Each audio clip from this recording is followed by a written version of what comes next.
ध्यान रखना है मेगास्थनीज जो था ये सेल्यूकस निकटर का राजदूत था और यह चंद्रगुप्त मौर्य के दरबार में आया था और इसकी प्रसिद्ध पुस्तक जो है ये इंडिका है। ठीक है, इसका आंसर आप कमेंट करके बताएंगे कि मेगास्थनीज चंद्रगुप्त मौर्य के दरबार में कब आया था। अभी तुरंत इसका आंसर कमेंट करके मुझे बता दीजिएगा। उसके बाद देखिएगा कि बिंबिसार के समय कुल उपज का कितना भाग भूमि कर के रूप में लिया जाता था।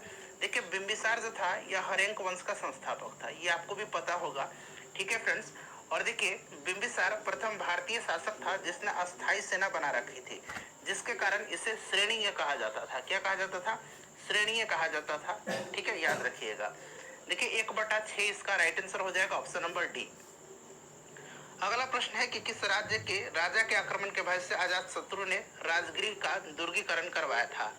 तो इसका राइट आंसर हो जाएगा option number A, Avanti. Malwa के राजा के आक्रमण के भय से अजात शत्रु ने राजगृह का दुर्गीकरण करवाया था। और देखिए अजात शत्रु ने मल और अवंती यहाँ पर दिया गया है, इन दोनों पर विजय प्राप्त किया था। इसको भी आप ध्यान रखिएगा। चलिए नेक्स्ट क्वेश्चन है हमारा 5वां प्रश्न कि मगध साम्राज्य में कलिंग का विलय सर्वप्रथम किस शासक ने किया था? तो यह शासक कौन था? तो ध्यान रखेंगे यह शासक जो था यह शासक था महापद्म नंद। ऑप्शन नंबर डी हो जाएगा राइट आंसर, महापद्म नंद। ठीक है, पुराणों में इसे एक छत्र या एकराट कहा गया है और यह नंद वंश का संस्थापक था महापद्म नंद, और इसी ने सबसे पहले कलिंग पर जो है विजय किया था, सबसे पहले मगध में मिलाया था। चलिए चीनी बौद्ध यात्री फाहियान कितने समय तक पाटलिपुत्र में रहा था? तो देखिए चीनी जो यात्री था फाहियान ये चंद्रगुप्त द्वितीय यानी कि चंद्रगुप्त विक्रमादित्य के समय में आया था। ठीक है, और ये 3 साल तक जो है रहा था। ऑप्शन नंबर इसका ए राइट आंसर हो जाएगा, ध्यान रखिएगा इसको। ठीक है, चलिए आगे बढ़ेंगे, अगला प्रश्न कर लेंगे कि तिरहुत क्षेत्र में फिरोज तुगलक ने किस वंश का शासन आरंभ करवाया था? तो देखिए ये जो वंश था ये वैनवार वंश था। अच्छा, आज ही वाले सेट में मैंने कराया था, जो सेट नंबर 13 हमने कवर किया था उसमें कराया था आपको कि वैनवार वंश का शासक शिव सिंह की छत्रछाया में विद्यापति ने अपने काव्यों की रचना किया था। ठीक है, शिव सिंह, याद रखिएगा।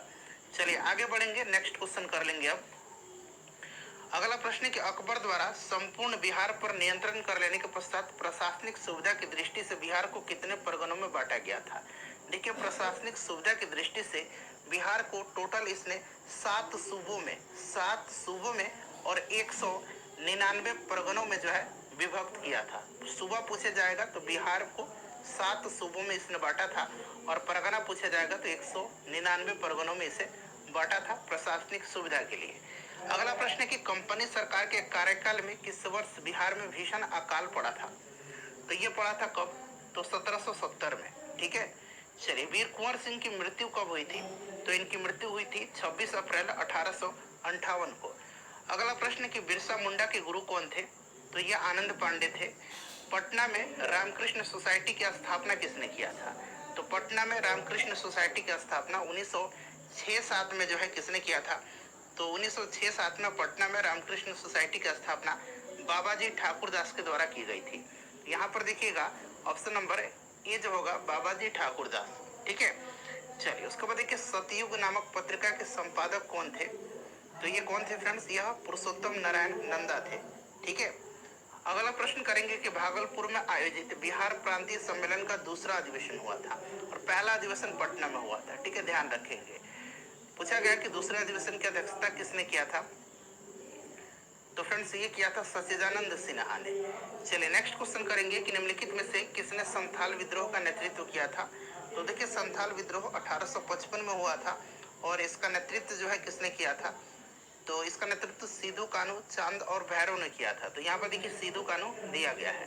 प्रथम स्वतंत्रता संग्राम में बिहार का नेतृत्व करने वाला नेता कौन था?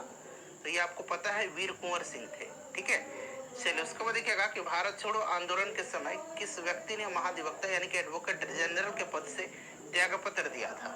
तो देखिए बलदेव सहाय ने सरकार के विरोध में महाधिवक्ता पद से इस्तीफा दिया था। तो ये बलदेव सहाय हो जाएगा। नेक्स्ट क्वेश्चन है कि बिहार में फॉरवर्ड ब्लॉक के नेता कौन थे? तो बिहार में फॉरवर्ड ब्लॉक के नेता थे सीलभद्र याची। ठीक है, चलिए जॉर्ज पंचम के शाही दरबार में बिहार को उड़ीसा सहित यानी कि बंगाल से अलग करने की घोषणा कब की गई थी? तो देखिए ये शाही दरबार का आयोजन जो किया गया था ये 1911 में किया गया था और उस समय वायसराय लॉर्ड हॉर्डिंग द्वितीय था। इसमें बंगाल विभाजन को रद्द किया गया था और इसमें जो है बिहार को, यानी कि जिसमें उड़ीसा भी शामिल था, बंगाल से अलग करने की घोषणा की गई थी 12 दिसंबर 1911 को, ठीक है। और राजधानी को दिल्ली स्थानांतरित करने का भी घोषणा किया गया था, जो कि 1912 में राजधानी दिल्ली स्थानांतरित किया गया। चलिए उसके बाद देखिएगा कि बिहार के किस उपराज्यपाल को महेश नारायण ने 1894 में बिहार को बंगाल से अलग करने का ज्ञापन दिया था? तो ये दिया था जॉन मार्शल को। बिहार के किस जिले में होम रूल का प्रचार नहीं हुआ था? देखिए बिहार में अगर हम बात करें तो बिहार के चंपारण जिले में होम रूल का स्थापना किया गया था, लेकिन बिहार के चंपारण जिले में होम रूल का प्रचार नहीं हुआ था। स्थापना चंपारण में हुआ था, लेकिन इसका प्रचार जो है चंपारण में नहीं हुआ था। उसके बाद देखिएगा अगला प्रश्न है हमारा, और देखिए होम रूल की बात करें तो आपको याद होगा कि 16 दिसंबर 1916 को मौलाना मजहरुल हक की अध्यक्षता में होम रूल लीग का गठन किया गया था, और इसके उपाध्यक्ष नवाब सरफराज हुसैन खान थे और अध्यक्ष मजहरुल हक थे, ठीक है। चलिए उसके बाद देखिएगा कि 1857 में चंपारण के विद्रोहियों ने किस अंग्रेज अधिकारी की हत्या किया था? तो ये क्या था? मेजर होम्स की। मेजर होम्स की हत्या की गई थी सुगौली में। कहां पर? सुगौली में की गई थी। सुगौली जो चंपारण के लोग होंगे उनको पता होगा, सुगौली जो है यह कहां पर है? तो पूर्वी चंपारण जिला में पड़ता है, ठीक है। चलिए, और ये जंक्शन है, और यहीं से एक रास्ता मोतिहारी के लिए जाता है और एक रास्ता इधर रक्सौल होते हुए नेपाल के बॉर्डर पर चला जाता है, ठीक है, रक्सौल की तरफ। चलिए, और इधर जो है बेतिया की तरफ जाता है, बेतिया गोरखपुर होकर के। चलिए आगे बढ़ेंगे कि पटना विश्वविद्यालय की स्थापना किस वर्ष की गई थी? तो पटना विश्वविद्यालय की स्थापना जो है यह कब की गई थी? बताइए, इसका राइट आंसर क्या हो जाएगा? तो 1 अक्टूबर 1917 को की गई थी। लोटा विद्रोह किस जिले में हुआ था? तो देखिए लोटा विद्रोह जो हुआ था, ये हुआ था क्यों? तो देखिए मुजफ्फरपुर में क्या हुआ था कि जेल के कैदियों को पीतल के लोटा का स्थान पर मिट्टी का लोटा दिया जाना लगा, जिससे कि विद्रोह जो कैदी थे उन्होंने विद्रोह कर दिया, ठीक है। तो यह लोटा विद्रोह जो हुआ था यह मुजफ्फरपुर में हुआ था। उसके बाद देखिएगा नेक्स्ट क्वेश्चन है हमारा। चलिए, और ये कब हुआ था? तो ये भी याद रखना है, लोटा विद्रोह 1856 में हुआ था। कब हुआ था? 1856 में। देखिए अंग महाजनपद की राजधानी पूछा गया है, तो ये आपको पता होगा, अंग की राजधानी चंपा है। पंत वन्य जीव अभ्यारण्य, ये ऑलरेडी मैंने आपको करा दिया है, ये कहाँ पर है? तो पंत जो है ये नालंदा में है, ठीक है, नालंदा में है, याद रखिएगा। चलिए नेक्स्ट क्वेश्चन कर लेंगे। अगला प्रश्न है कि बिहार में लाल बलुई मिट्टी का सर्वाधिक विस्तार किस भाग में पाया जाता है? तो लाल बलुई मिट्टी का विस्तार जो है कैमूर के पठारी भाग में पाया जाता है। देखिए गंगा के दक्षिणी मैदान में जो है, दक्षिणी क्षेत्र में जो मिट्टी पाई जाती है, ये मिट्टी कौन सी है? तो यह मिट्टी जो है इसको पुरानी जलोढ़ मिट्टी यानी कि बांगर मिट्टी कहा जाता है। और गंगा के उत्तरी क्षेत्र में अगर बात करें, यहाँ उत्तरी पूर्वी दिया गया है, उत्तरी क्षेत्र में अगर हम बात करें तो खादर मिट्टी पाई जाती है, जिसको कि हम लोग नवीन जलोढ़ मिट्टी कहते हैं। और देखिए नेपाल की जो सीमा से लगे जो जिले हैं वहां पर तराई मिट्टी पाई जाती है। चलो उसके बाद देखिए निम्नलिखित में से कौन सा अधिकार राज्यपाल को प्राप्त नहीं है? तो वित्तीय अधिकार है, न्यायिक अधिकार है, कार्यपालिका संबंधी अधिकार है, सैन्य संबंधी अधिकार जो है राज्यपाल को प्राप्त नहीं है। चलिए आगे बढ़ेंगे कि संविधान के किस अनुच्छेद के तहत राज्यपाल किसी विधेयक को राष्ट्रपति हेतु आरक्षित रख सकते हैं? तो यह अनुच्छेद 201 है।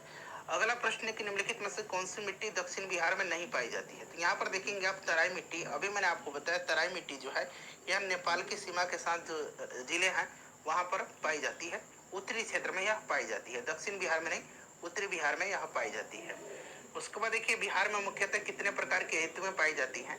तो देखिए बिहार में मुख्यतः 3 प्रकार की ऋतुएं पाई जाती हैं, ग्रीष्म ऋतु, वर्षा ऋतु और शरद ऋतु। ऑप्शन नंबर इसका सी राइट आंसर हो जाएगा। अगर मौसम विभाग के अनुसार पूछा जाए कि बिहार में कितनी ऋतुएं पाई जाती हैं, तो मौसम विभाग के अनुसार 4 ऋतु पाई जाती है। 3 ऋतु तो मैंने अभी आपको बता दिया, ग्रीष्म, वर्षा और शरद।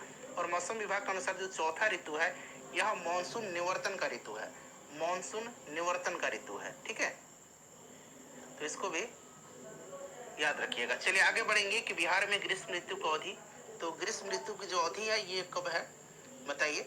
तो मध्य मार्च से लेकर के मध्य जून तक। तो यहाँ मार्च जून दिया गया है, ठीक है। वहीं अगर आपसे पूछा जाता है कि वर्षा ऋतु का, तो मध्य जून से लेकर के मध्य अक्टूबर तक। फिर पूछा जाता है अगर शरद ऋतु का, तो ये आपका मध्य अक्टूबर से लेकर के फरवरी मार्च तक रहता है। अगला प्रश्न है कि रिहंद निम्नलिखित में से किसकी सहायक नदी है? तो रिहंद नदी जो है यह किसकी सहायक नदी है? यह है सोन की सहायक नदी।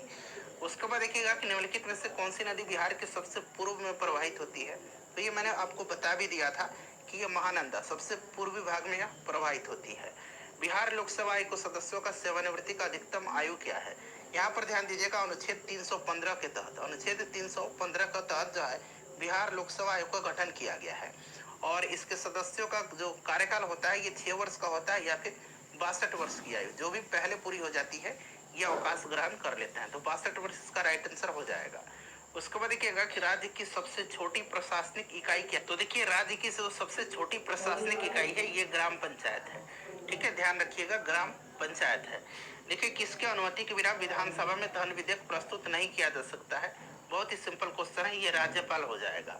उसके बाद देखिए बिहार विधानसभा में अनुसूचित जाति यानी कि एससी के लिए पूछा गया है आरक्षित सीटों की कुल संख्या। तो एससी के लिए 38 है और एसटी के लिए कितना है? तो एसटी के लिए 2 सीट जो है आरक्षित है। उसके बाद देखिए विधान परिषद के संबंध में कौन सा कथन असत्य है? तो यहाँ पर देखिए यह एक अस्थायी सदन है, बिल्कुल सही है। इसका सदस्य का कार्यकाल 6 वर्ष का होता है, ये भी सही है। इस सदन में राज्यपाल के द्वारा 1/3 सदस्यों को मनोनीत किया जाता है, ये गलत है। 1/6 सदस्यों को मनोनीत किया जाता है।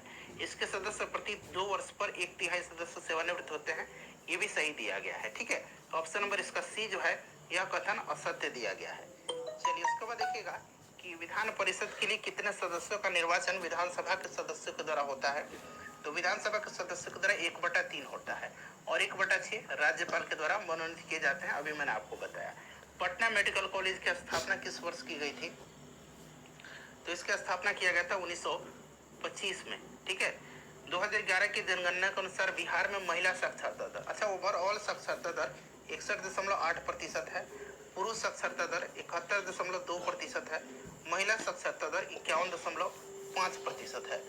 चलिए नेक्स्ट क्वेश्चन है कि बिहार के प्रमुख पत्रिका बिहार टाइम्स के संपादक कौन थे? तो ये थे महेश नारायण। कौन थे? महेश नारायण थे।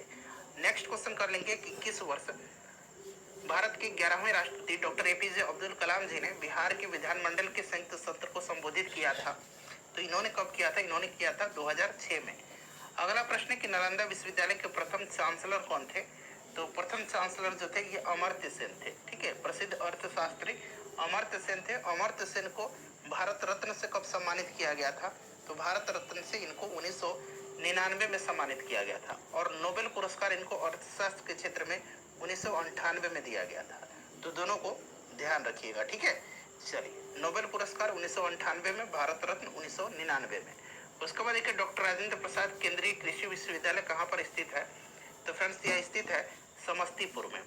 बिहार की किस क्षेत्रीय भाषा को संविधान के 8वीं अनुसूची में शामिल किया गया है? तो फ्रेंड्स 8वीं अनुसूची में टोटल 22 भाषाएं हैं, याद रखिएगा। मैथिली इसका राइट आंसर हो जाएगा। मैथिली को जो है 92वां जो संविधान संशोधन हुआ था 2003 में, इसी के तहत जो है 8वीं अनुसूची में इसको शामिल किया गया है। बिहार की प्रमुख जूट उद्योग स्थित है, ये प्रश्न कई बार रिपीट हो गया है, इसका आंसर कमेंट करके आप बताइएगा। ठीक है, आज का प्रश्न यह है आपके लिए, क्लियर? इसका आंसर आप कमेंट करके बताइएगा। उसके बाद देखिए उत्तर दिशा से प्रवाहित होने वाली नदियों में कौन सी नदी बिहार नदी गंगा की सबसे लंबी सहायक नदी है? तो यह जो नदी है इसका नाम है कोसी नदी। बिहार का शोक कहा जाता है। देखिए नेक्स्ट क्वेश्चन है, आखिरी क्वेश्चन है कि बिहार का कौन सा जिला नेपाल तथा पश्चिम बंगाल दोनों के साथ सीमा साझा करता है? तो ये प्रश्न बहुत अच्छे तरीके से मैंने कराया था। ठीक है, तो इसका राइट आंसर अभी किशनगंज हो जाएगा, option number B correct answer हो जाएगा। वीडियो को लाइक कर दीजिए, शेयर कर दीजिए।